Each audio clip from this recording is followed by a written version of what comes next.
Welcome back. Break पर जाने से पहले मैंने आपसे पूछा था कि दिल चाहता है में सोनाली कुलकर्णी से पहले सैफ की गर्लफ्रेंड का रोल कौन करने वाला था। इसका सही जवाब है ईशा कोप्पिकर, लेकिन वो डेट की प्रॉब्लम्स की वजह से ये फिल्म नहीं कर पाई। दिल चाहता है एक बहुत बड़ी हिट रही और फिल्म की सफलता का सबसे ज्यादा श्रेय गया आमिर खान को। अब 4 साल के गैप के बाद आमिर नजर आ रहे हैं film Mangal Pandey The Rising में। आइए उनसे बातचीत करते हैं इस फिल्म के बारे में इन बॉलीवुड दिल से। मेरे लिए कैरेक्टर के जहन में उतरना बड़ा ज़रूरी होता है जब मैं कोई भी रोल करता हूँ। तो मेरी कोशिश रही है कि इस दफ़ा मैं जो हम फिल्म बना रहे हैं मंगल पांडे के ऊपर, जो इतनी अजीम हस्ती थे और हमारा जो स्वतंत्रता संग्राम था, जो लड़ाई थी हमारी आज़ादी के लिए, उसके पहले शहीद थे वो। So I have tried my best to bring him out on screen as people of India imagine him.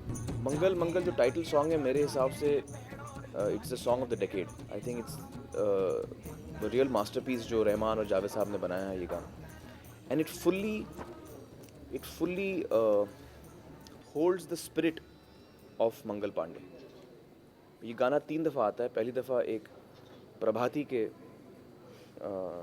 तरीके से आता है, दूसरी दफ़ा ये आता है where there's a lot of fire in it, and the third time it comes which is very soulful, and it really captures all the 3 aspects of मंगल पांडे। ये एक मौका था मेरे लिए किरदार प्ले करने का, जो हर हिंदुस्तानी के लिए इतना इम्पोर्टेंट किरदार है। So I was very happy to get this opportunity to play this role, और उसके साथ जिम्मेदारी भी आई। और स्क्रिप्ट में जो चीज़ डिस्कस हो रही है, the concept of a foreign power coming in and taking over another society, controlling it, ruling it, exploiting it,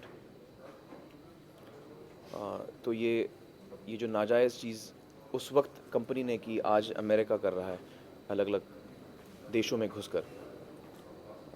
तो मुझे लगा कि ये कहानी उस वक्त हुई थी, ये इतिहास में हुआ था, लेकिन आज भी ये फिर हो रहा है दुनिया के अलग अलग हिस्सों में। हमारी नज़र में ये स्वतंत्रता का संग्राम था, हिंदुस्तान की आज़ादी की लड़ाई थी हमारे लिए। तो इस आज़ादी की लड़ाई के वो पहले शहीद थे, हम ये मानते हैं। अंग्रेज़ कहते हैं कि ये सिपाही विद्रोह था, और हम हिंदुस्तानी कहते हैं कि ये आज़ादी की लड़ाई थी, आज़ादी की पहली लड़ाई थी। और मेरा भी यही मानना है कि ये आज़ादी की लड़ाई थी, और इसकी वजह यह है कि सिर्फ सिपाही इस विद्रोह में शामिल नहीं थे, आम आदमी उस वक्त का इस विद्रोह में शामिल हो गया था।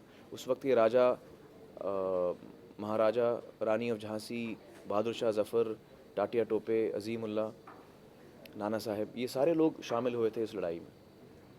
और तो लिहाजा ये सिर्फ सिपाही विद्रोह नहीं था, ये आज़ादी की लड़ाई थी। मेरे हिसाब से हमने बिल्कुल सही दिखाया है मंगल पांडे के बारे में, और हम सब जो हम एक साथ हुए हैं ये फिल्म बनाने के लिए, हम सब मंगल पांडे की बड़ी इज़्ज़त करते हैं, और बड़ा हमारे दिल में उनके लिए सिर्फ इज़्ज़त और प्यार ही है।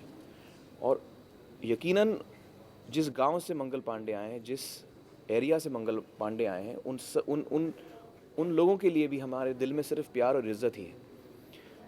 और मुझे बड़ी खुशी होगी कि मैं उनसे मिलूं, मुझे मौका मिले मैं मिलूं, उनसे मैं बातचीत करूं। मेरे हिसाब से लोगों को अपनी हिस्ट्री कभी भूलनी नहीं चाहिए, और ये बड़ी खुशी की बात है कि मेन स्ट्रीम सिनेमा अब ऐसी फिल्में बना रहा है जो हिस्टोरिकल्स भी हैं, लोगों को पसंद भी आ रही हैं। और ये अच्छी बात है कि हमारी ऑडियंस भी अब मैच्योर हो रही है, जो अलग अलग फिल्में देखना चाह रही है। तो ये थे आमिर खान अपनी film Mangal Pandey The Rising के बारे में। वैसे फिल्म में आमिर के काम की तो बहुत तारीफ हो रही है, लेकिन फिल्म लोगों की उम्मीद पर खरी नहीं उतरी। इसने क्रिटिक्स और जनता दोनों को ही डिसअपॉइंट कर दिया है। वैसे लगान के बाद सभी ने आमिर की इस फिल्म से उम्मीदें भी कुछ ज्यादा ही बांध ली थी।